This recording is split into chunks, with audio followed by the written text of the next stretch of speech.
Saio hau Nafarroako gobernuak diruz lagundu du.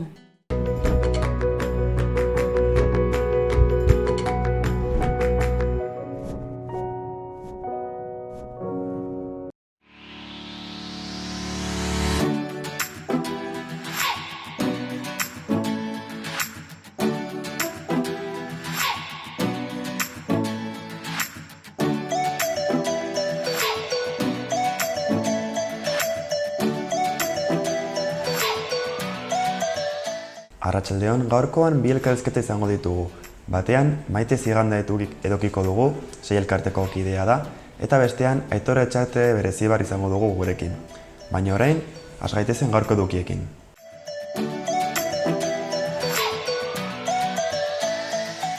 Gaurko efemerideak azalduko ditugu. Gaurko egunean, 1678 urtean, Elena Cornaro Piscopia, Padoako unibertsitatean doktore titulu bat eskuratu zuen lehen emakumea izan zen, filosofian hain zuzen ere. Urte batzuk geroago, 1903an, George Orwell, Britaniar idazle eta kazetaria, 1984 eleberriaren aita besteak beste, jaio egin zen.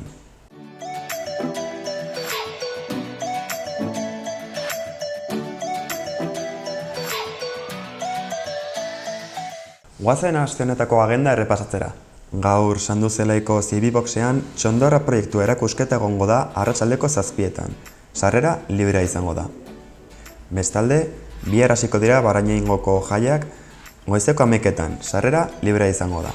Flowin jolas ipuinekin ipuin kontelaria egongo da Antsoaingo igeritokietan. Goizeko eguerdiko 12etan markatu. Sarrera librea izango da. Bestalde, ostegunean, zinema ziklo errusiarra egongo da Alexander Nevskiren proiekzioa. Zibibox Kondestablen izango da arratsaldeko 6:30etan. Sarrera libre izango da. Ostegunean ere, bertso jaialdia emanaldia egongo da Barainaingoko udalplazan. Arratsaldeko 7:00 izango da eta sarrera librea da. Ostegunean ere, Motxila 21 taldeak Mesón de Caballo Blanco emango du kontzertu bat arratsaldeko 8:00etan. Ostegunean ere, Pello Hospitalek kontzertua emango du erraldioien txokoan, arratsaldeko 8:30etan. Sarrera librea izango da. Ostiralean berriz, arratsaldeko 8:00etan, Iruñeko udalplazan Pamplonesaren emanaldia egongo da eta sarrera librea izango da. Azkenik, Charles Chaplin zinema zikloaren proiekzioa egongo da Zibibox Kondestablen, larunbatean izango da eta arratsaldeko 8:00etan. Sarrera librea izango da.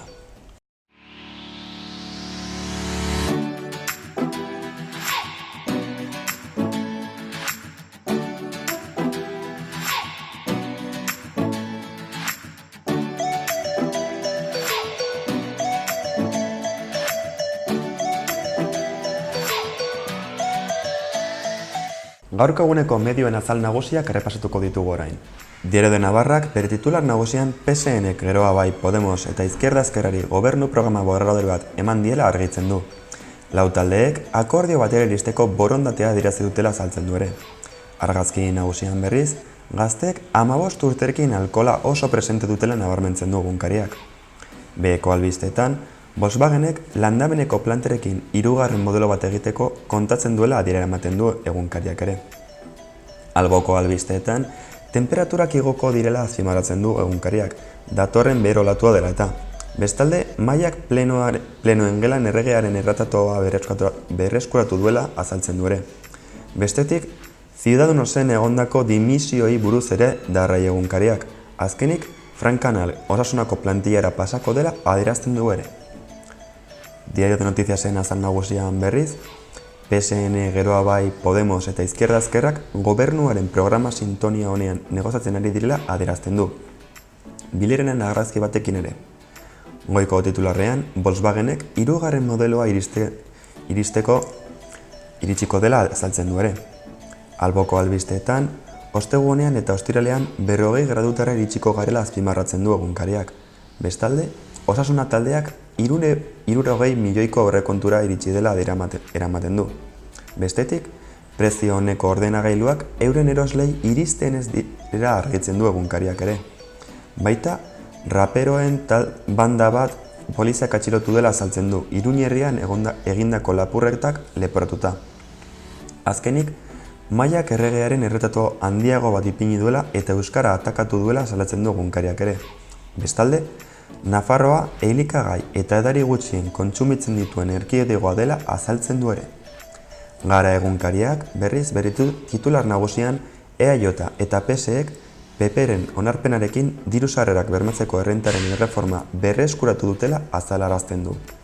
Ondoko albistean, Pello Urrizarrek EAko idazkari nagusitza utzi duela argitzen du ere. Argazki nagusian berriz, Facebook plataformak ateratako moneta virtualeri buruz hitz egiten du egunkariak. Beste albisteetan, Urrituiko etxea askatzeko abal berriak daudela azpimarratzen du egunkariak ere. Bestalde, PSN geroa bai Podemos eta Ezkerraren arteko bileran optimismoa gailendu dela diote ere. Bestalde, berberei buruzko kronika bat eta komikiei buruzko erreportai bat azaltzen dira ere. Berria egunkariak bere titular nagusian Pello Urrizarrek 10 urte ondoren EAko idazkari nagusi izateari utzi diola nabarmentzen du. Argazki nagusian berriz, PSNren eskaintzak baikortuta daudela azaltzen du egunkariak, 4 alderdiek egindako bileran. Beheko albisteetan berriz, Eusko Legebiltzarrak eskola jangeretan utzikeria politikoa egon dela uste duela nabarmentzen du berriak. Bestalde, Seaskak hitzarmena momentuz ez duela sinatuko aipatzen du ere. Bestalde, Erdoganek Istanbuleko udala galdu egin duela adierara ematen du ere. Ondoan, Euskotren Ligan partatuko duten 4 neska ageri dira ligaren hasierari buruz hitz egingo dutenak. Euskal Herria Irratiarekin amaituz, PSNek programa akordioa geroa bai Podemos eta Ezkerrari aurkeztu diela azalarazi du irratiak ere. Beste albisteetan, biharko alertalarain dagoela nabarmentzen du egongo den beroa dela eta azkenik, ostiralean askatasun sexuala aldarrikatzeko eguna izango dela adierera ematen du ere. Eguneko albiste nagusiak azalduko ditugu orain. Berrioz horrekin hasiko gara. 2019ko jaietako kartel lehiaketa erabaki du epaimahaiak. Vanessa Sevilla Diazen zabaldu begiak heldu da eguna izan da kartel garailea. Kartelean neska nagusia ageri da non jaietako hainbat gairekin batera. Morea da kolore nagusia, 600 euroko saria jaso du irabazle honek. Ospakizun erraldoia Berriozarreko 2 komertzioentzat. Casa Iratxeta eta Pasteleria Gloria komertzioek 50 urte bete zituzten pasaden astean. Eta igandean, erraldoien konpartsa eta batekin ospatu zuten eguna. Burlatarekin jarraituko dugu orain. Burlatako kultura aniztasunaren eguna ospatu da herrian. Pasaden larun batean, ekainaren 22an, Larrañetako plazan ospatu zen jaialdi hau herriko dibertsitate kulturala ezagutarazteko. Burlatako udalak eta Euskal Herria 11 kolorek antolatu zituzten ekintzak. Kale jira batekin hasi ziren, gero dantzak egon ziren eta jan aurreko eta musikarekin amaitu zuten eguna. Ibiltaria egitasmoa ibilbide osasungarriak antolatu du Burlatako udalak. Udaletxea abiapuntua izanik eta mundu guztiari zabalik, ordubeteko ibilaldiak eginen dira Burlataren inguretatik. Herriko auzokideentzat kultura arteko harremanerako gune bat erdiastea, jarduera fisikoarin bat egitea, ohitura sedentarioak saihestea eta pertsonen osasun fisikoa naiz psikologikoa sustatzea du helburu egitasmo honek. Informazio guztia Burlatako udalaren webgunean dago. Bestalde, ostegunean amaituko da Burlata jaietako kartel lehiaketaren bozkaketa. Ez gelditu bozkatu gabe eta animatu zaitez. Udaleko webgunean bozka dezakete herrian erraldoiturik dauden 16 urtetik gorakoek. Animatu! Orkoiego albisteak orain. KSS Orkoiego langileak ostiralean manifestatuko dira soluzio bat bilatzearren. Gaztelu plazatik hasiko da manifestazioa arratsaldeko 7etan eta udaletxe plazan amaituko da. Orkoiego plantan 123 langile daude, soldata izoztatu izan dituzte, baita murrizketak ere. Orain, Japoniako multinazionalak planta itxi nahi duela helarazi izan du. Iruñeko albisteekin amaituko dugu albistegia. Manifestaziorako deia egin dute 11-13ko auzipetuek. Atzo egindako prentsaurrekoan 11-13 sumarioan dauden auzipetuek uztailaren 5erako manifestaldi batera elkarretaratzera deitu zuten. Burgoen plazatik hasiko da manifestazioa arratsaldeko 7etan. 57 auzipetuetatik 11 nafarrak dira. Fiskaltzak 601 urteko espetxe zigorra eskatu die auzipetu guztientzat, 8 eta 20 urteko zigorrak bakoitzarentzat. Epaiketa irailaren 16 hasiko da. PSN Iturrenako zirriborroa aurkeztu die geroa bai Podemos eta Izquierda Ezkerrari. Lau indarrak bildu ziren atzo non gobernu posible horren nondik norakoak adosteko egon ziren bileran. Berriz ere bildu bazterrean utzi zuten bilera honetan ere. Alderdiak sentsazio honekin irten zirela adierazi izan zuten bileran hitz egindako puntuen inguruan. Administrazioan euskaraz taldeak euskararen estentzioa moztu behar dutela salatu du. Haur eskoletan euskararen estentzioa exitoa izan duen arren, moztu behar dutela adierazi dute komunikatu batean. Aurreko kurtsoetan edukitako harrera ona azaldu dute ere, baina hala ere, demanda osoa betetzen ez dela ere argitu izan dute. Aurten emakumezkoen San Fermin torneoak bere bigarren edizioa beteko du. Bigarren edizioa izango du iaz hasitako lehiaketak, Nafarroako gobernuak emandako bultzadari esker. Pilota femininoak bere lekua izango du ere, zehazki Lizarra eta Lauriten artean jokatuko den Laboral Kutxa emakume Master Cup San Fermin torneoarekin.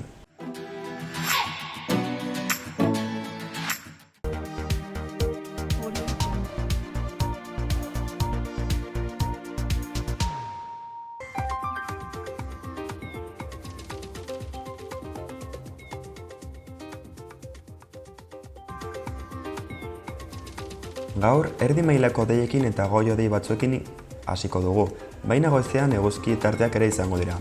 Arratsaldean, giro eguzkitsuarekin jarraituko dugu hegoaldean. Temperatura maksimoek 20 graduak gaindituko dituzte Iruñerrian. Bihar, haizea hegotik finkatu eta temperatura asko igoko da. Bero handia egingo du, batez ere barnealdean. Egun sentian 20 graduren bueltan kokatuko da temperatura eta ondoren maksimoak 35 gradutik gora gaindituko dira txoko askotan. Iruñean, 39 gradutara iritsiko gara besteak beste. Goazen orain gaurko elkarrizketekin.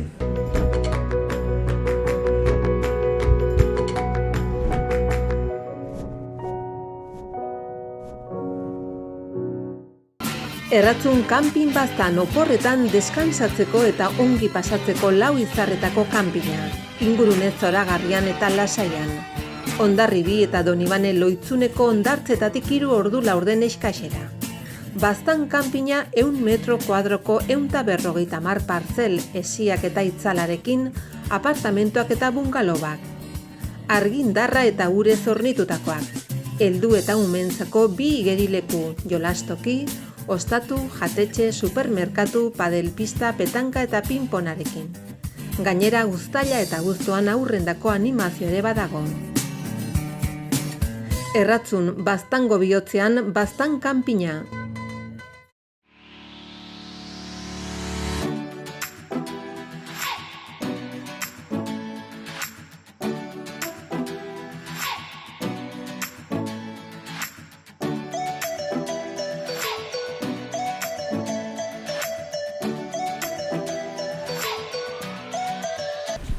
Arratsaldeon, gaurkoan Maite Ziganda etorriko da, sei elkarteko koordinatzailea da eta programanen kolaboratzaile ohia.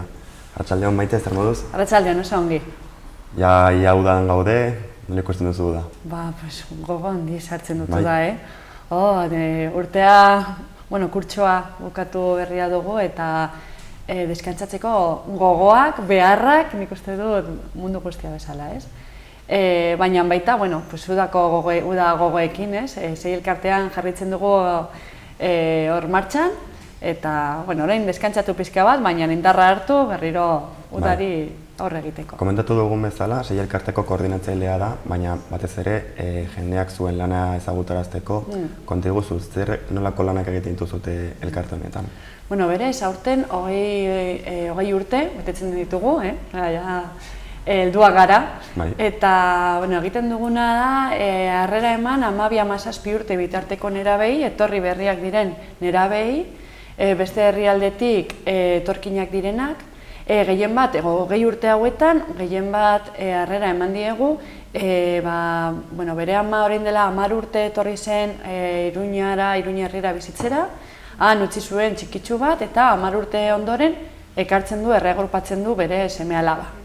Orduan, 10 urte hauetan nerabe honek bizitzen zenan, Hondurasen, Nicaraguan, Senegalen, bere amona, bere aitatxi, bizitzen zen pertsona horrekin, eta 10 urte ondoren, batean ez ezagun bat, ekartzen du ona, eta batean bizi behar du emakume horrekin edo gizon horrekin ez dela bere ama, baina berez ez da bere ama, ez daukate lotura emozionalarik, ez dute elkar ezagutzen, orduan gertatzen dira, hor gertatzen diren sufrimenduak edo sufrimendu horiei aurre egiten diegu, alde batetik ditugu nerabe horiek, hau da erreagrupazioan etortzen diren nerabeak, baina azken 2 urte hauetan baitan harrera handitu da familia guztia migratzen dutela, gehien bat Honduras, Nicaragua, han bere momentu soziala edo politikoa aldatu da, eta orain familia hauek ez daude ongi, eta etortzen dira hona bizitza hobeago bat bilatzen, eta orduan zer gertatzen da, amatxoa han zen irakasle, aitatxoa oso lan ona zeukan, eta ona etortzerakoan irakasle ezin izan, zergatik ez daukalako homologazioa eta oso zaila delakoz, aitatxoa eta amatxoa lana arazoak dute, sartzen dira hor dolu batean, eta beren seme-alabak baita nerabeak direla, beti 12-17 urtekoak, baita dolu batean sartzen dira, eta orduan baita horiek harreran hartzen ditugu. Eta azkenik, eta hau da gehien bat, azken urtean gertatu den fenomenoa, edo errealitatea barkatu, Afrikatik etortzen diren guraso gabeko adin txikiko nerabeak. Gehien bat Marruekosetik etortzen dira, eta Nafarroako gobernua hartu ditu, tutelatu ditu, badaude errekurtso desberdinetan bizitzen, eta sei elkarte egiten die komunitario edo integrazio komunitarioaren jarraipena. Bereiek etortzen direla ez geratzeko beraien artean Marruekosekoekin hor itxitak eta baizik eta gogoak izatea beste nerabe batzuk ezagutzeko eta kirola maite badute aukera ematea hori, kirol talde desberdinetan parte hartzeko, parte hartzea eta parte izatea, hori izango zen gure leloa. Nolako da elkartera datorren pertsona baten harrera edo prozesua, zuek jartzen zarete kontaktua berarekin, bere zuekin, eta gero harrera osoa nolakoa da ibilbide hau? Berez, gehien bat gurekin jartzen dira kontaktuan institutoak eta gizarte zerbitzuak. Horiek, printzipioz horiek bi. Baina, esaten dieguna da familia, gure lana da familia guztiari, osea, familia da gure lana, bai? Hau da, migrazio dolua gehienez 2 urte irauten aldu, bai? Batzuk urte batean aurre egin diote doluari eta jazta, baina gehienez 2 urte egoten aldira elkartean. 2 urte horietan lortu behar dugu nerabe hauek bere doluari aurre egitea, baina berriro familia sentitzea, gehien bat erreagrupazioan etortzen direnak. Eta adin txikikoak direnak eta familiari gabe etortzen direnak, baita gizarteak edo bere maitasun loturak egitea, nik dauzkat amatxo aitatxoa eta izeba osabak, bereiek ez daukate, gizartearen bitarte, nola sortu bere familia berria. Orduan, zer esaten diegu, familia izan behar dela, deitu behar duena elkartera, eta beraiekin esaten dugu lehenengo elkarrizketa. Orduan, familia guztia etortzen da lehenengo elkarrizketara, hor teknikariak egiten diete, egiten dute lehenengo ikerketa, ikusteko nola dagoen familia, eta ematen zaie harrera. Nerabea erabakitzen du, parte hartu ala ez, librea da, baina, lehenengo elkarrizketa horretan entzuten dituzten gauzak dolua eta gertatzen da, eta orduan nerabek ez dute hori da gertatzen zaidana. Justo, eskerrik asko, lehenengo elkarrizketa horretan nerabek entzuten dutena esaten dute jazta, norbait ulertzen dit, eta hori kentzen die, karga pila, orduan nerabe guztiak parte hartu nahi dute programan. Orduan, nerabeak parte hartzen dute prozesu batean, eta prozesua da alde batetik jarraipen individuala, bakarkako jarraipena egiten diegu, ikusteko nola daude orain eta 3 hilabete ondoren nola dauden, bai? Nola aldatu den dolu hori. Baita beraiek jartzen dituzte helburuak, ongi sentitzeko helburu eta jarraipena egiten diegu helburu horiekin. Bakarkako lan egiten da. Gero baita familiako terapia desberdinak erabiltzen ditugu, berriro familia izateko, sentitzeko eta bizitzeko. Eta azkenik, eta hemen bolondresak parte hartzen dute, talde txikitan eta talde handitan egiten ditugu jarraipena ezberdinak. Adibidez, talde txikitan, dolua zer da? Zer botatzen dute faltan? Botatzen dute falta gehien bat familiak, lagunak, baina baita ikusten dute beren herrietan oso ikasle onak zirela eta hona etortzerakoan ez dute ongi ulertzen, hemengo erdera ez da adibidez hango erdera bezala, edo ez dute ezagutzen hizkuntza adibidez, edo gerta daiteke hemengo matematikak ez dirangoak bezala, orduan bai eskatzen dute asko laguntza institutuan dituzten arazoei aurre egiteko. Begira, nerabe hauek daukate antsiedade asko sufritzen dute honengatik, nahi dutelako gainditu, nahi dut hau bai, gutxienez, eta kostatzen zaie pilo. Orduan, bolondresak etortzen dira astean bitan, eta talde txikietan eta bolondresak urte osoan konprometitzen dira, eta orduan hor sortzen dena da oso berezia, da hori, izeba osabak bezala. Bolondresak bihurtzen dira izeba osabak bezala. Badakite, nerabe hau larunbata honetan izan duela ez daki zer, eta astelehenean galdetuko diote, edo jarriko diote ez dakit. Nik azterketa badokanean nire izeba osabak jartzen didate belatxo bat, edo animoak, edo, beren lana hori da baita, eta nerabeak sentitzen dira, hori, hasten dira, kontzienteak izaten hemengoak direla, eta hemen daukatela bere errekurtso, maitasunezko errekurtsoak, baliabideak. Eta horretaz aparte, gehien bat akademikoki laguntzaz, baina bereziki da jakitea hemengoak direla eta pertenentzia hori osatzea, ostiraletan edo larun batetan egiten ditugu aisialdiko aktibitateak edo integraziozkoak, igual lehenengo sortzen ditugu taldeak eta jolasten dugu elkar ezagutzera eta lagunak izatera, eta behin taldea egiten duguna da beraiek antzerkiaren bitartez, dantzaren bitartez, edo beraiek ikustea igualan jolasten zuten kriketera eta hemen ez dago kriketa jolasteko, baina beraiek ezagutzea zer duten gustoko, Eta gero azkeneko hilabeteetan egiten duguna da integratzea. Sei elkartean ez dira egon behar beti, dira hilabete batzuk, eta gure helburua da zubi bat, gurea da zubia, begiratzea zer dagoen, eta ben indarra dukatenean, hori integratzea, antzerkia gustatzen bazaio, Nafarroako antzerki eskolara joatea, edo, eta hori da pixka bat, baina hori, prozesua da, oso emaitza positiboak ematen digu, gure egiten ditugun ebaluaketetan, urtero egiten ditugun ebaluaketak oso positiboak dira, berez funtzionatzen du, beraiek hemengoak sentitzen dira, indarra hartzen dute, dolua pasatzen dute eta integrazioa gertatzen da, eta baina garrantzitsua da hori, familia guztia eta baliabide guztiak hor parte hartzea, prozesu honetan. Lehen komentatu duzu nola 20 urte bete dituzuten, eta suposatzen dute urte hauetan zehar, sare handi bat egin duzutela, ezagutarazi izan zaretela, eta geroz eta kasu gehiago ez zutela. Aurtengo kurtso honetan, zenbat nerabe etorri dira zuen elkartera? Gertatzen da oso gauza bitxi bat sei elkartearekin. 20 urte. Gutxi gora bera, 1.600 bolondrez pasatu dira 20 urte hauetan. Adibidez, azken kurtso honetan 250 nerabe. Mugitzen dugun jende kopurua da oso altua. Balorazioak, bolondrezen balorazioak dira oso positiboak, neraben balorazioak oso positiboak, familien balorazioak oso positiboak, baina ez daki zergatik. Sei elkartea ez da gehiegi ikusten, oso gauza bitxia gertatzen da, guk esaten dugu nola baita, etorkinei ez diegun, tapatzen dugun pizka bat, errealitate hori nik uste dut baita, sei elkartea baita tapatzen dela pizka bat.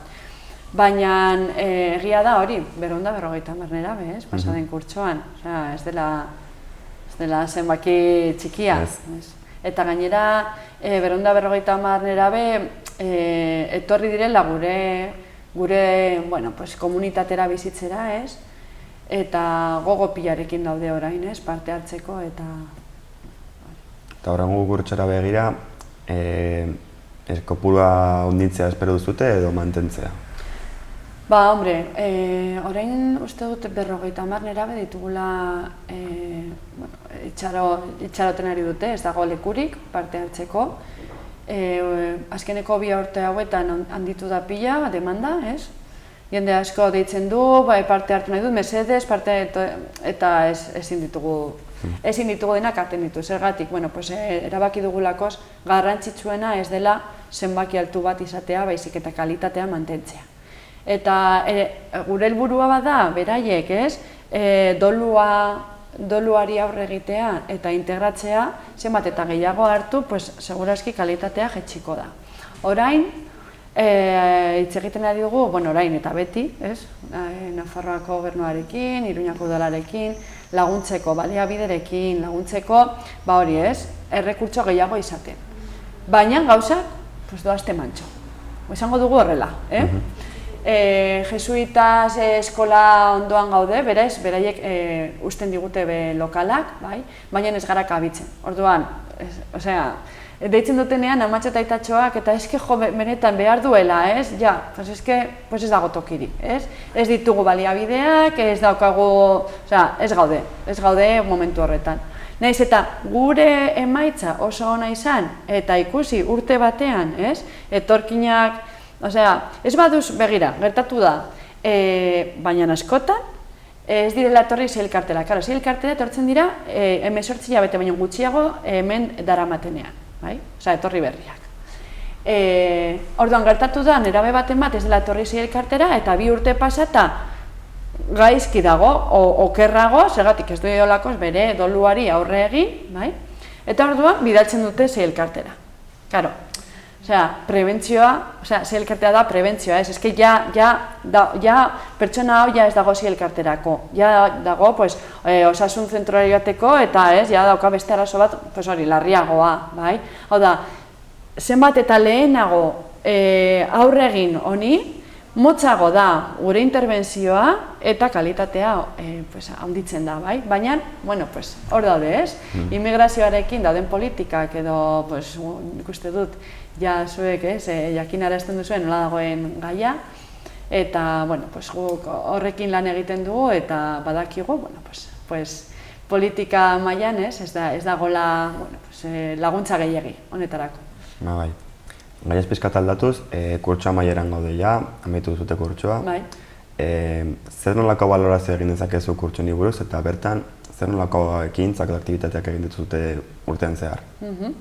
Urten oso kurtso berezia izan da.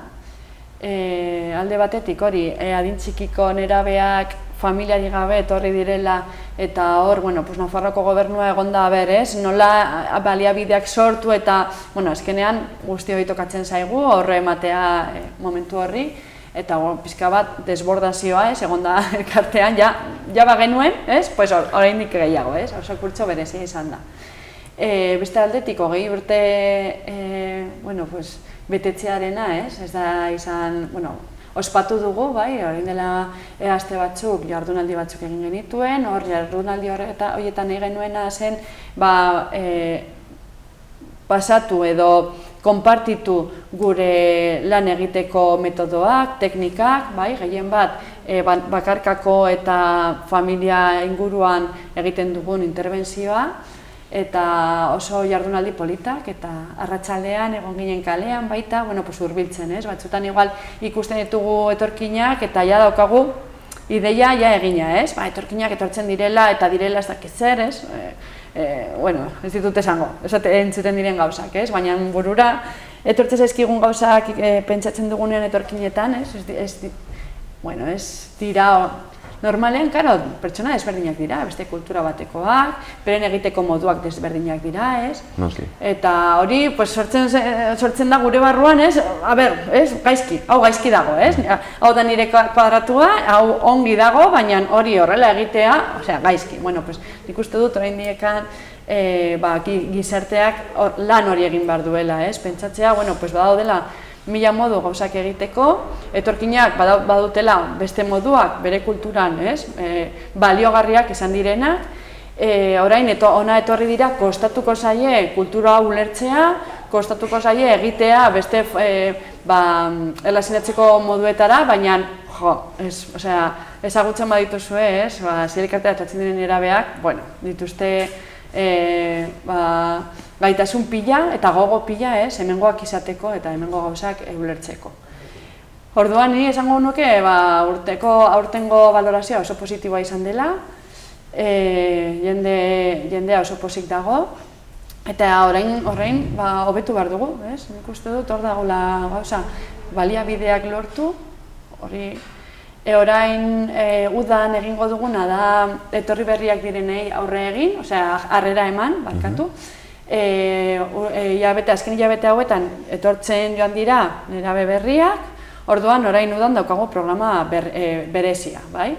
Karo, gainera udan izango da goizean, orduan norbait ikusten badigu, bolondrez etorri nahi badu, ongi etorria izango da, uztaileko 5 egunetan, 3 astearte eta 2 ostegun egingo dugu elkartu nerabe familiari gabe etorri diren adin txikiko nerabeekin eta gaztelera ikasi, gehienak Marruekosekoak, eta behar dute hizkuntza ezagutu. Eta gero ja abuztuan denak elkartuko gara eta sortuko dira erlazio berriak, eta gainera Iruña eta Iruñerria ezagutu, lagunak egin, gehienak daude etxean, negarrez, atera etxetik, leku berezi batera joan, eta hasi, kontaktua izaten komunitatearekin. Orduan oso programa berezia da. Gainera abuztuan baita hasten gara iraian institutuan hasiko dira, eta orduan abuztuan hasten gara ikusten, ze matematika emango duten, ze lenguaia, pizka bat maila hartzen, horrela arazoak ekiditeko, eta hori. Ja pizkat ere etorkizunari begira, hurrengo kurtsorako prestakuntzak egin dituzute, ez dakit berrikuntzarik planteatuko dizuten, teknika desberdinak erabiltzea, harreran beste metodo batzuk garatzea. Eske guk, egunez egun joten gara probatzen gauza berriak, nire lankideak, formakuntzak, urtero egiten dute formakuntza berriren bat, gehien bat, doluan zerikusia daukan horrekin, eta esperientzia berriak beti martxan jartzen ditugu, ikusten dugunean, baliogarria denean jarraitzen dugu teknika horrekin, ikusten dugunean ezetz, aldatzen ditugu, baina eske hori, berrikuntza horiek, ez dira inoiz paratzen, baina eske nik uste dut orain daukaguna da hori, jende gehiagizuk pentsa, etortzen dela pertsona bat, ikusten duzula nerabe bat negarrez. Baina negarrez, azten zaila hitz egiten, jartzen diozula hitzak bera sentitzen ari duenari eta batean azten dela negarrez. Nerabe bat, eta ikusten duzula ez daukala lekurik. Sei elkartea da bere lekua, baina sei elkartea atope dago eta ez dauka lekurik parte hartzeko. Baina eske badakizu, 2 hilabetetan tristura guzti horiek eta hor dauden arriskuak, horrekin lotutak dauden arriskuak, eske murrizten dira pilo. Nik uste dut hori dela orain gure arazoa.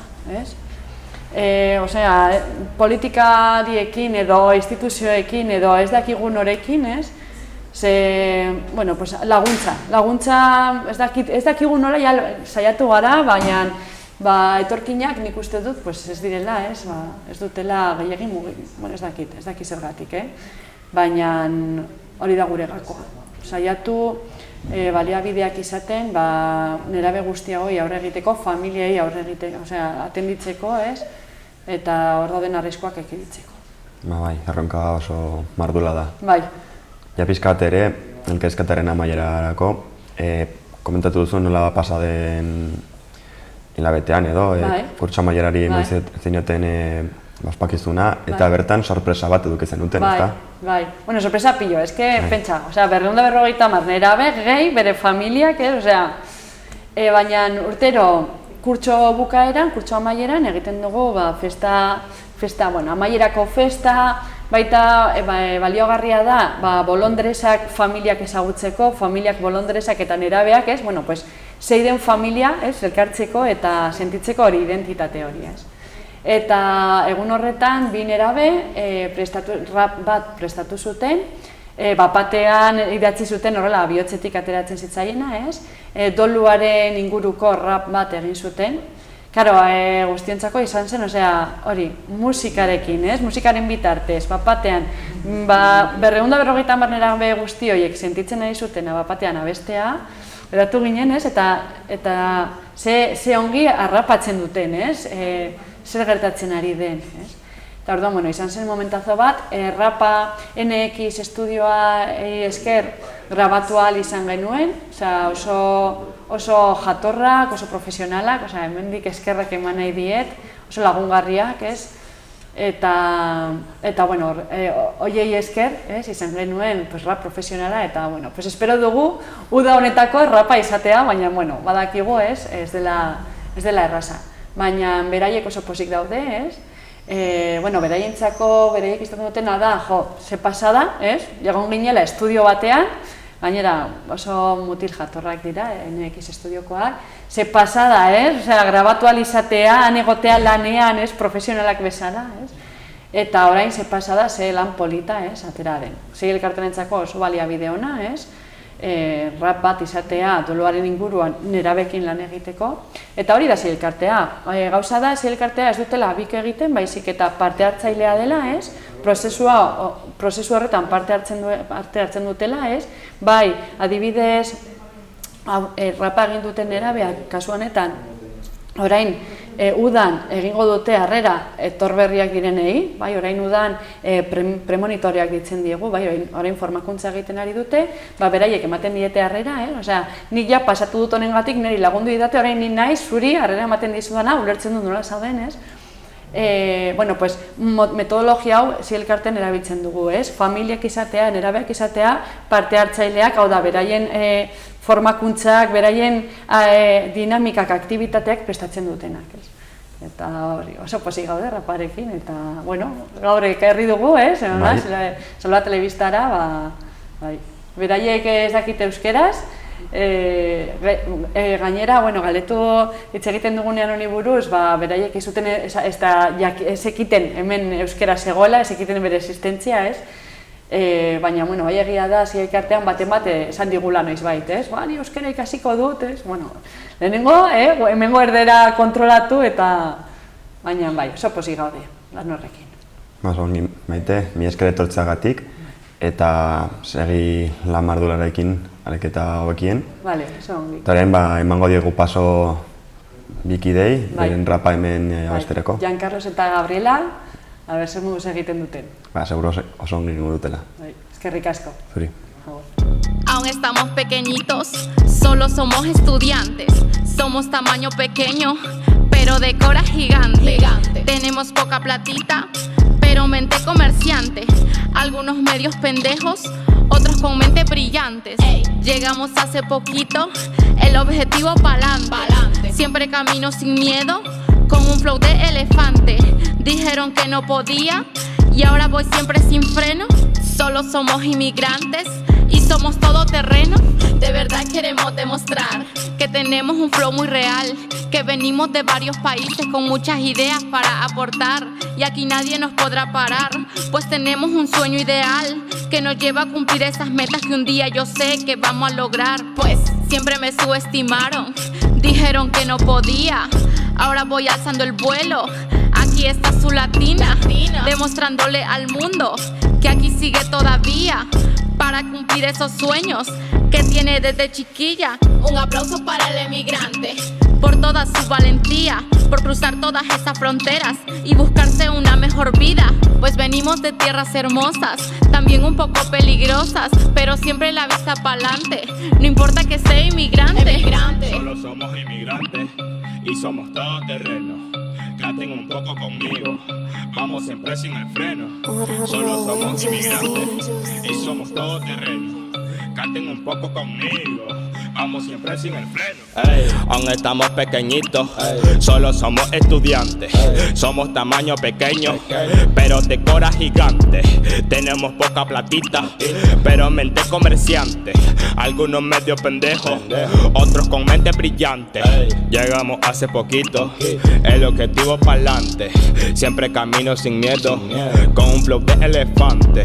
Dijeron que no podía, y ahora voy siempre sin freno. Solo somos inmigrantes, y somos todoterreno. Ando siempre por las calles de Pamplona sin ningún tipo de miedo. Sin pasaporte, sin papeles, pero como única no retrocedo. Cuando digo que somos inmigrantes y que somos todoterreno, me refiero a que siempre pa'lante y que nunca usamos el freno. Cuando camino en la calle me preguntan de dónde es que yo provengo. Digo que soy un negro latino orgulloso de la gente que tengo. No soy de aquí, yo soy un migrante, un negro con flow y estilo elegante. Cuando canto mejor tengo un calmante, porque cuando rapeo soy un gigante. Vinimos de tierra hermosa, de donde hay unas fiestas brutales, de donde la mayoría siempre está con los climas tropicales, de donde hay una rica comida que no hay quien las iguale, de donde por una pastilla baja más de 5 discos vitales. Solo somos inmigrantes y somos todoterreno. Canten un poco conmigo, vamos siempre sin el freno. Solo somos inmigrantes y somos todoterreno. Canten un poco conmigo, vamos siempre sin el freno.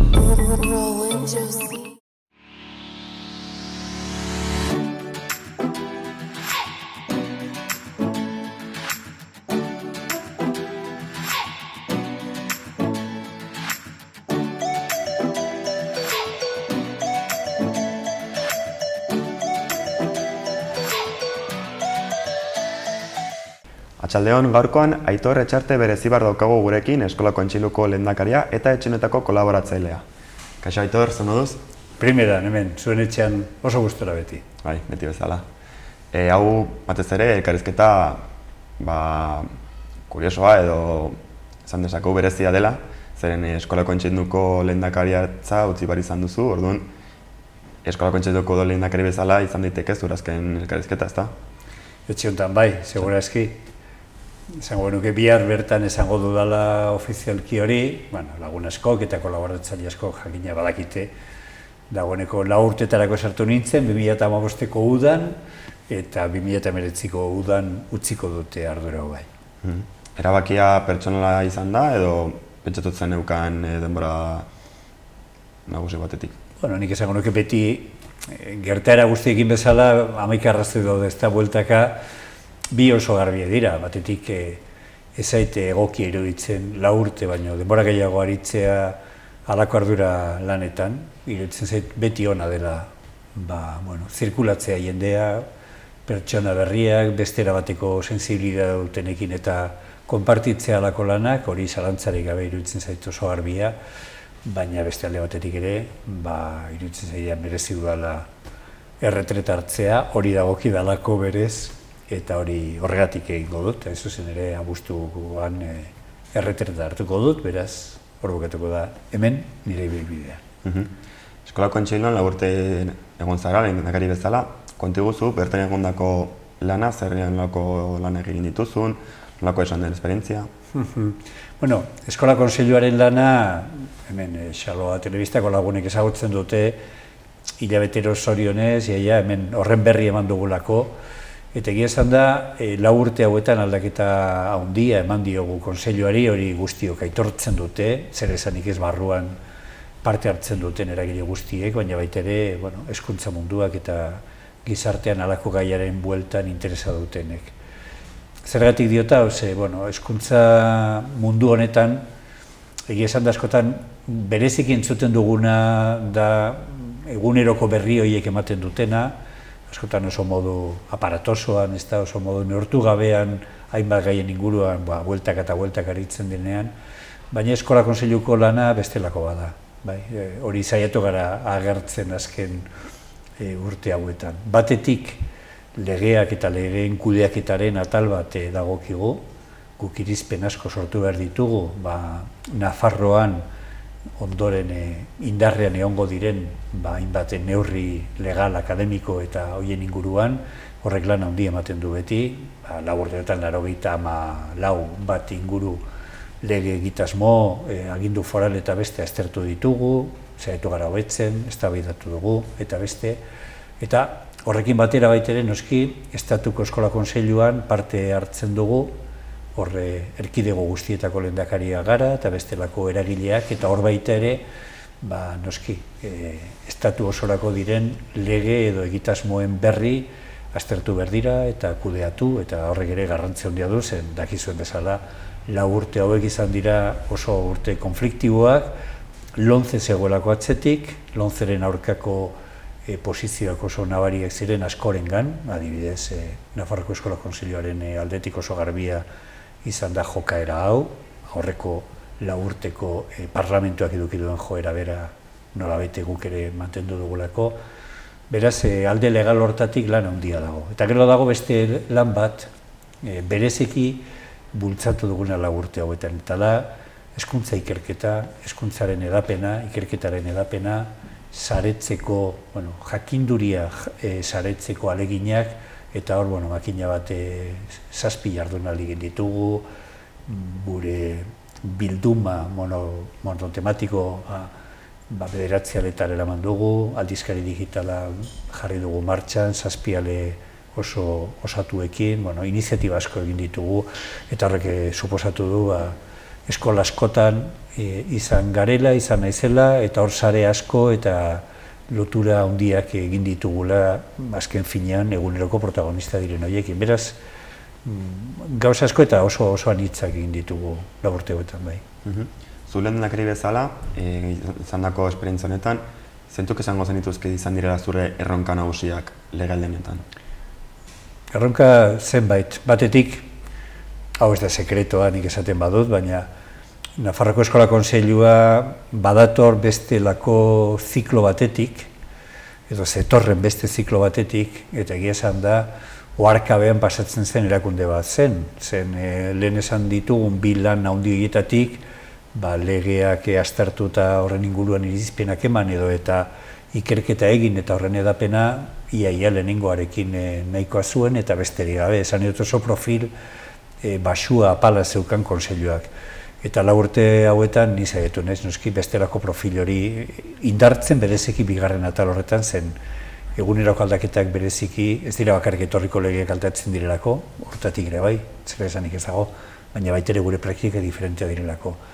Hor egon da aldaketarik handiena, eta aldaketa horrek hemen, nik uste dut babes eta indarra handia izan duela, arazoa izan da, bitartean gure 4 urteko ziklo honetan, Espainiako gobernuak ezagutu duela oso egoera komplexua, gogoratu behar zarete iaia urtebete Espainia egon zela gobernuri gabe, Rajoyren garai horretan, ezagutu ditugu 4-5 lehendakari ezberdin, egoera ezberdinetan, eta horrek eragin oso handi izan du, baita ere hezkuntza munduan, ze bazirudien Lomceren legea bere azkenetan zegoela, baina 4 urte hauetan lan handi egin dugu egia esan da bestelako lege baten alde, toki askotatik eta baita ere Estatuko Eskola Kontseiluan, baina ez dugu aurreratu nahi izango genuken moduan alde hortatik, ikusiko dugu zera datorren hemendikan aurrera.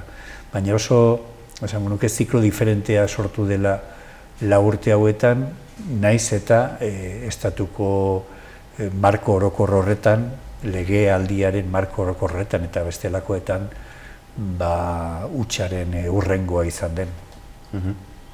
Lomce, badakigunez, esan duzunez, hor dago kolokan, ez dago kenduta, ez dago horrera namana. Zuk nola ikusten duzu, oraindik ere gobernu aldaketa ez dago finkatuta, baina auskalo, sozialistek berriz ere kargo hartzen baldin baduten, zuk uste duzu Lomce aurrera eramango dutela edo beste modutako legaldi bat pasatuko dutela? Lomcerekin oso gauza kurioso asko gertatu dira. Baina besteak bestek harrigarria da nola Lomceren atzetik bultzada eman zuten eragile politiko, sozial eta profesional askok ere nola ez duten ondoren babestu zikera. Orduan oso gauza bitxia izan da, zen berez lege organiko bezala ez da ere lege propio bat, lege berezi bat, baizik eta aurreko lege organiko baten eraldaketa baten ondorengo prozeso pixka bat komplexo eta estrainoa da, zen bez da LOE eta LOE horretan txertatu egin ziren hainbat aldaketa, beraz ez da lege bat berria, baizik eta aurrekoari egindako emendakinen, ez dakit nik halako, Tetris estraino bat. Eta kontua da, hortikan aurrera, azken 4 urte hauetan, gelditu egin direla lomceren hainbat elementu, esango benituzke, ikusgarrienak, kaltegarrienak, iritzi publikoari begira, agian mingarrienak, hori lortu dugu egitea. Eta saiatu gara eta ez gutxi alternatibak bilatzen. Alternatibak bilatzeko, zer esanik ez, lege organiko bada, horrek badu tempo bat Madrilgo gobernuak, hango korteek erabaki behar dute, eta beste, baina egia da, erkidegoetatik aurreko, orain bukatzen den 4 urteko ziklo honetan, erkidego gehienen hezkuntza sailek ez zuten babesten lomce, kontrako joerra zuten, oso garbia zen gainera, eta erkidego gutxi batzuetan bakarrik, zango nuke eskuinak oso modu nabarmenen kudeatzen zuen horietan, zegoen lomceren aldeko jarrera bat, esplizitoa garatzeko eta beste. Horrek zer esan nahi du, inpas luze bat izan dugula 4 urte hauetan, baina aldi berean esan behar dut, eta hau ez da garrantzi gutxikoa, kongresoan osatu zen eta senatuan baitere talde berezi bat, adituen iritziak ezagutzeko, lege berri baten nolabait oinarri eta osatzen joateko, eta aldi berean baitere Estatuko Eskola Kontseiluan osatu zen ponentzia bat, etorkizunari begira lege berri baten oinarriak adosteko. Eta esan behar da guk Estatuko Eskola Kontseiluan lortu genuela adostasuneko testu bat, oso landua, egon ginen azaroan, abenduan eta urtarrilaren hasieran, aurtengo urtarrilaren hasieran, eta ponentzia ginen hain zuzen ere, Valentziako Estatuko Eskola Kontseiluko lehendakaria, Madrilgoa eta ni neu, 3 osatu genuen ponentzia hori, eta ponentzia hori aldaketa batzuekin, eta eztabaida handien ondoren, da onartu egin dena, Estatuko Eskola Kontseiluan nolabait markatzeko noruntza jo beharko lukeen lege berri bat. Honekin esan nahi dut, eztabaidak eginak daudela, asko hitz egin da horren inguruan, garbi dago gai batzuk, 3-4 bat gai oso komplikatua direla, eta hor nekez egongo da adostasuna, alderdi, izango nuke, handienen artean, baina gero, gai zehatz askotan, nik uste dute asko horreratu egin dela akordietara jotzeko bidean. Eta hor noski aparte dago, parentesi baten esan behar da, Nafarroa, ze Nafarroak ez du hezkuntza legerik. Kuriosoa da bai. Kuriosoa bai. Erkidego asko dagoeneko eta batzuk aspaldi badute hezkuntza lege bat, kasu batzuetan hezkuntza lege horiek aspaldikoa dira, eta bigarren, esango nuke, bigarren eztabaida batean sartuko dira, hobetzeko dituzten hezkuntza legeak, eta Nafarroan, izan dituen maioria, minoria politikoen jokoen arabera, gaur deguna ez dugula hezkuntza legerik. Ikusiko da, eta ere ikusi beharko da, gobernu aldaketa hor kolokan dagoela, behar zen motetako neurriak aterako dituzten, ez da? Hori da. Nik esango nuke hor, hezkuntza munduan, lehen esan dugun bezala, 3-4 gaietan, eta Nafarroan berdin, eztabaida oso bizia da, eta nekez egon daiteke akordioa. Akordioa esan nahi dute osotara izan daiteken akordio bat, hor tarteko bideak bila daitezke, zer esanik ez dago, baina gero, aipatu egiten nuen bezala, gai zehatz askotan, nik uste dut akordiorako bide oso ondia dagoela, eta 4 urte hauetan hori erakutsi egin da, zarata guztien azpitik, eta nik uste dut ebendikan aurrera ere, hezkuntza zailak hartzen duen ekipoak, inteligentzia baldin badu, elementu hori guztiak negoziatzeko, nik uste baduela hor zer egiterik oso modu gainera zabalean. Ikusi beharko da bai. Berriz ere Eskola Kontseilura bueltatuz, 4 urte hauetan egondako esperientziaz, balorazio positibo bat egin dezakezula esango zenuke? Ni egiten dut inogo zalantzarik gabe. Lehenik eta behin, Nafarroko Eskola Kontseilua dakizuenez 35 pertsona osaturi dago, 35 pertsona horiek oso sektore diferenteketako ordezkariak dira, eta horre irakasleen ordezkari edo patronal pribatu konzertatutako ordezkariak dira, edo eta administraziokoak zer esanik ez, esan dut oso anitza da. Eta oso anitza izan da, zen jaiotzez horretarako da baita ere, azken finean hezkuntza munduan dauden interes eta planteamendu guzti horiek nolabait jaso eta alde neurrian bideratzeko, nik uste dut urte hauetan lortu dugun barne giroa, lan egiteko giroa, oso garbi izan behar dut, bikaina izan dela, bikaina.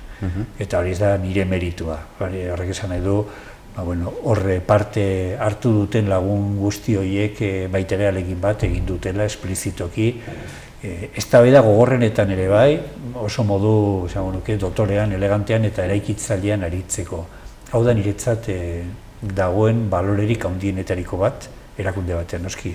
Erakunde bat eraginkorra izan behar da, bere lan egin behar du, baina gure moldeko erakunde batean, ze azken finean, iritziak elkarreman eta hor zerbait elkarrekin trabatzeko jaio diren edo jaio garen erakundeetan ezinbestekoa da giro ona.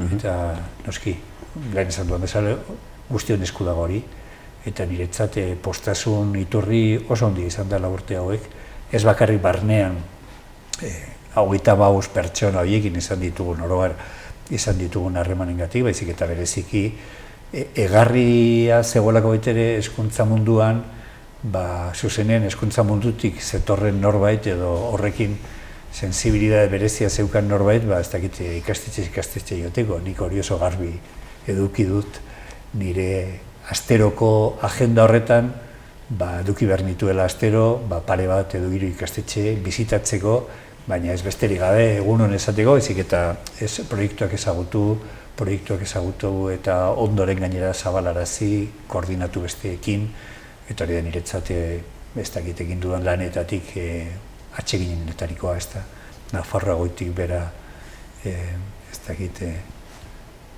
bidaiatu, batetik bestera ezagutu ze proiektu ziren, eta noski gero loturak sortu, egin ditugun jardunaldietarako, publikazioetarako, edo besterik gabe, ikastetxoiek zituzten berriak edo jasotzeko eta bideratzeko ere bai. Beraz, horrek ere beste ondoren izan dugun bezala bestelako emaitzak eman ditu, akademikoak, publikoak, publikazioak, liburu bilduma eta beste, baina funtsean nik uste dute lan honek aukera zoragarri ematen dio lehendakariari bertatik ezagutzeko hezkuntza sistema, berdin aurre hezkuntzako eskolak edo berdin batxilergo edo lanbide heziketakoak eta tarten dagoen guzti hori ere bai. Bai, oso polita da bai. Bai. Pixkat, balorazio personal egiteagarren, nola ikusten duzu orain beste perspektiba batetik eskola kontseiluaren etorkizuna? Hurren urteetan begira. Nik uste dut oso irekia dagoela. 4 urte hauetan bultzada oso nabarmena eman diogu, bai barne funtzionamenduari begira, alik eta bilerarik horizontalenak eta parte hartzailenak bultzatuz, batzorde asko sortu ditugu adibidez egiten genuen lana ebaluatzeko, hori gutxitan egiten da, gainera gonbidatu ditugu kaso askotan kanpoko adituak gure lana ebaluatzeko, eta nik uste dute, hobetze alde horretan Eskola Kontseiluak beti bere burua eta bere posizio instituzionala eduki behar du oso irekia. Izten badu, bere funtzionaltasuna apalduko da erabat. Guk behar duguna da Eskola Kontseilu bat irekia, denbora osoan hezkuntza sistemako benetako eragileekin kontaktuan dagoena, eta eragileak ez da ahaztu behar ez direla bakarrik irakasleak. Badira, edo bagara, baina gauza guztien gainetik dira familiak, dira ikasleak baitere, entzun behar ditugulako, eta dira baitere hezkuntzaren ingurua, baina gero eta parte hartzea handiagoa duten gainerako eragileak. Ze gurekin lotura dute, baitere noski zientzia eta teknologian ari direnak, berdin da ze aldetik edo ze hildoti datozen, baina baitere artea edo filosofia lantzen ari diren eragile horiek, pertsona horiek, erakunde asko eta instituzio asko daude Nafarroan, hezkuntzari begira zuzenean ez, baina hezkuntzarekin lotura dutenak. Beraz, ulertu behar dugu gero eta gehiago, eskola kontseilua ez dela bakarrik eskolari dagokion erakundea, baizik eta hezkuntzari dagokiona, hezkuntzari eta kulturari dagokiona. Hau nik uste dute importantea da, eta 4 urte horretan horregatik ekarri ditugu, gurekin kontraste egitera, ez dakit big dataren adituak, edo filosofian adituak, edo arkitektuak espazio eta eskolari buruz hitz egitera, baina baita ere noski, ez dakit landa eremuko eskola txiki baten irakaslea. Esan nahi dute, gure burua irekitzen badugu, eskola kontseiluak edukiko du hasteko harreman handiagoa, sare handiagoa bere inguruko errealitate osoarekin, pentsatuz beti ere errealitate hori dela gizarte osoa, ez dela bakarrik eskola. Eta nik uste dute, hori bideratu dugula 4 urte hauetan, eta pertsonalki oso txekina egingo litzaidake konturatzen mendik 4 urtetara ere bide hortatik eta gehiagotik, baina bide hontatik adibidez egin dutela, ezta, ondoren datozenak, ikusiko dugu. Bai, ikusiko dugu, bai. Ja, baita ere, hemen ere txonetan egon zara urte batez, esperientziak eta kontatzen, ez dakit, kontigu zu pixkat ere, nolako izan den zuretzate hemen egondako esperientzia? Zuekin egotea? Zurekin oso horreza da egotea, oso horreza. Eta nik esango nuke gainera, hor betetzen duzuela funtzio bat, agian egunerokotasunetik antzematen ez dena. Arazo handia dugu gaur egun gizartean oro har egiten dugun hori komunikatzeko, edo egin nahi dugun hori komunikatzeko. Problema izugarria da, gizarte oso aktibatuan bizi gara, eragile pertsona, erakunde askok ez dakit, jotzen dugu komunikabideen ateetara, deno jokatu nahi dugu nolabait gogor eta jarri nahi ditugu gure gaiak lehen lerroietan, nahi ditugu denbora espazio handiak gurea zabaltzeko, eta egia da hori alde batetik datorrela, baina beste alde batetik dagoen komunikabideen mapa eta sarea da dakiguna. Eta nik esango nuke oso garbi, Nafarroan dugun arazorik handienetarikoa da, hain zuzen ere komunikabide aske, kritiko eta zabal oso gutxi ditugula. Eta hori bizitza kulturalerako tragedia bada, hezkuntzarako baita ere, eta gainerako sektoreentzako jakina baita. Nik nire aldetik ikusten badut, zer ondorioztatzen dut, 4 urte hauetan adibidez, komunikabide batzuk besteri gabe lerrokatu direla hezkuntzaren inguruko gai izardei daitezken horiek, oso deigarriak diren horietan, garbi esan behar da, gerra egitera, eta ez dute inongo babesik, inongo neurririk hartu hori ekiditzeko, kontrakoa, oso modu esplizituan jandira hori egitera, zoritxarrez horrek deformatzen du erabat errealitatea, zen errealitatea ez dago hor, baina errealitate bat sortzen du, hori da kontua. Eta sortzen den neurrian, ematen du ondoren gainerako guztiok ezeztatu behar dugula, sortutako errealitate hori. Honekin esan nahi dut, zoritxarrez, oso komunikabide gutxi ditugu Nafarroan, bestelako iritziak emateko, edo eztabaida egiteko, edo besterik gabe informazio hutsa emateko. Eta zorionez zuek zarete egiteriko bat, garbi esan behar dut. Beste toki batzuk funtzionatzen dute, trintxeren logikekin, bai? Orduan, gureak deitzen ditugu, eta besteak ez ditugu deitzen, eta besteok egiten dute aldirantzizko jokua, ezta? Izpiluarena gureak deitzen ditugu, eta ez ditugu besteak deitzen. Honek sortzen du, nik uste dut oso zoritxarrez, oso giro eskasa, kamusten du eta antzutu egiten du eztabaida izan beharko litzatekena, baina ohiurik gabeko eztabaida, ezta? Datuekin, evidentziekin, sensibilidadeak mahai gainean jarriz, eta horregatik oso importantea da komunikabide independenteak edukitzea, oso. Eta komunikabide independente horietan gainera hitza ematea guztioi, mugari gabe, listo. Hori da falta zaiguna gure komunikazio sisteman, ez da, baina dizuek, ni baino betu dakizue.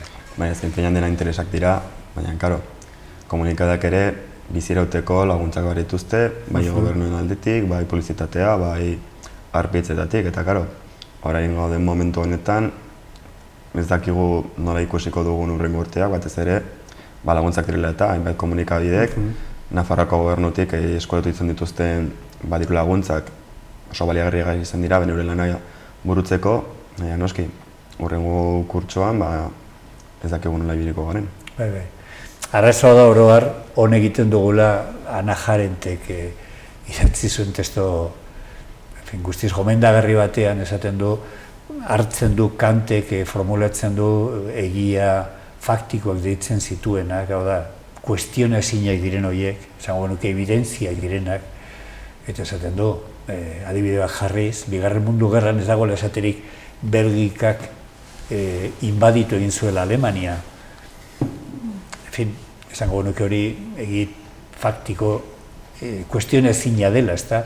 Baina iritsi gara momentu bat, non hori ere, esan daiteke inongo arazorik gabe. Belgikak Bigarren Mundu Gerran Alemania inbaditzen duela.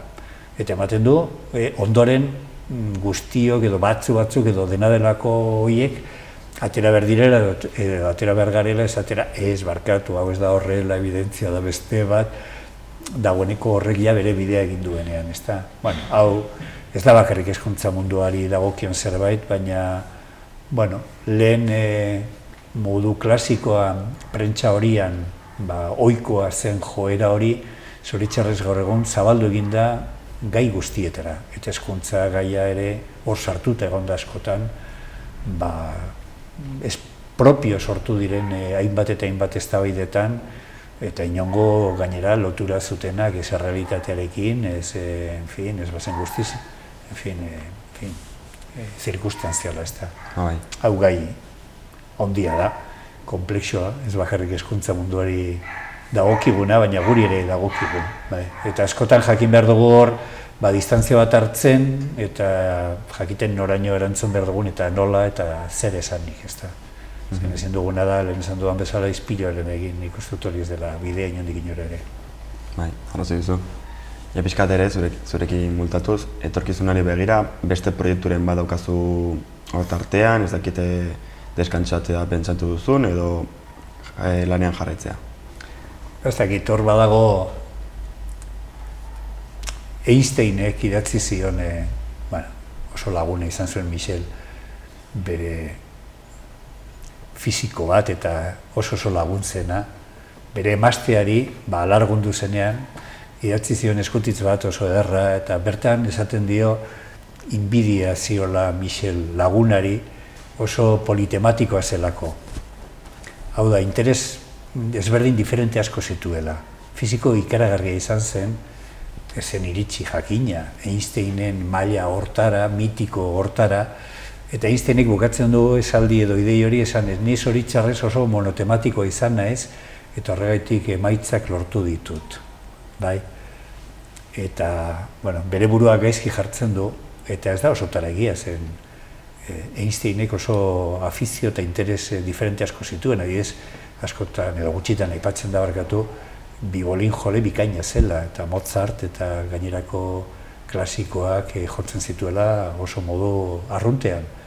Eta oso nabigatzaile ona zela, zeukan balandro txiki bat, eta gustatzen zitzaion bakarrik edo ibiltzea horrekin. Honekin esan nahi duana da, pertsona monotematikoak ez direla oso interesanteak. Eta guztio gure txikitasunean edo handitasunean bizitzan saiatu behar garela oso politematikoak izaten. Ni orain izan naiz urte hauetan Eskola Kontseilu lehendakaria, baina batera beste gauza asko, zorionez, eta jarraituko dut. Adibidez,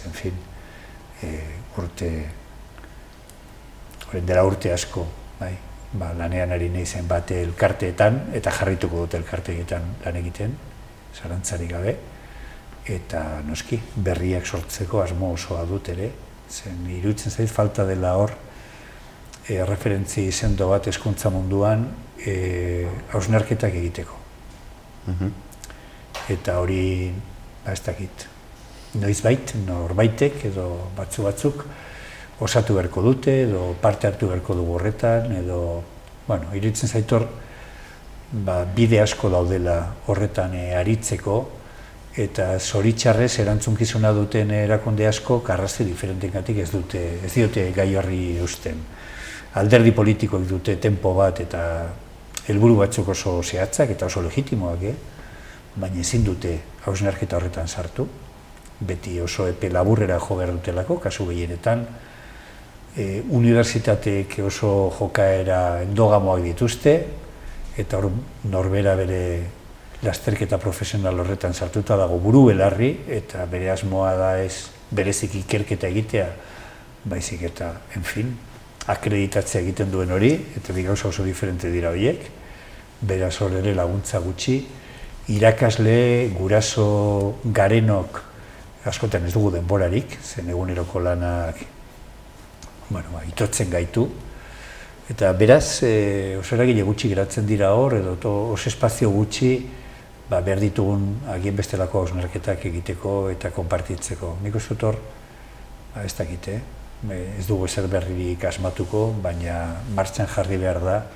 berdin da nork egiten duen edo ze fasean sartzen garen horretan, baina beharrezkoa da alako behategi bat edo plataforma bat oso potoloak eta komplikatuak diren gai horietan taburi gabe eta horri iritzi gutxirekin, alik eta gutxienekin sartzeko eta eztabaidatzen hasteko. Saihisten ditugun gaiak, adibidez. Eta hor segurazki horrengo gozarela? Bai, espero dut. Hortan eta beste goza diferente askotan bai. Ez dakit Aitor beste zer nahi duzun kontatu? Ezer, plazerra izan da, egia esan behar dute, 4 urte hauetan eskola konseilioan aritzea, eta bihar dugun osoko bilkuran nire agurra emango diete lankideei eta gainerako lagunei ere bai, eta eskerrak zuei ere, noski, denbora luze hontan, leio marabilloso hau zabaldu didazuelako eta berri asko konpartitu ditugulako. Aitor, mi esker, zure esperientziagatik, hemen izandako denboragatik, eta beste proiektuetan ere parte hartzen jarri duzun eta bertarat etorri zaitezke nahi duzunean, ona konpartitzera ere. Nahi duzuenean, mila esker. Zuri.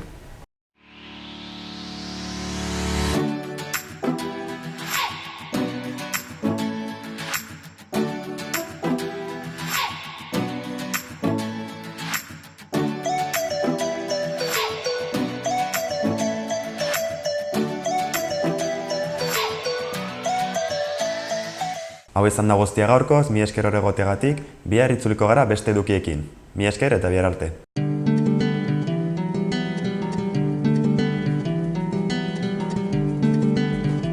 Saio hau Nafarroako Gobernuak diruz lagundu du.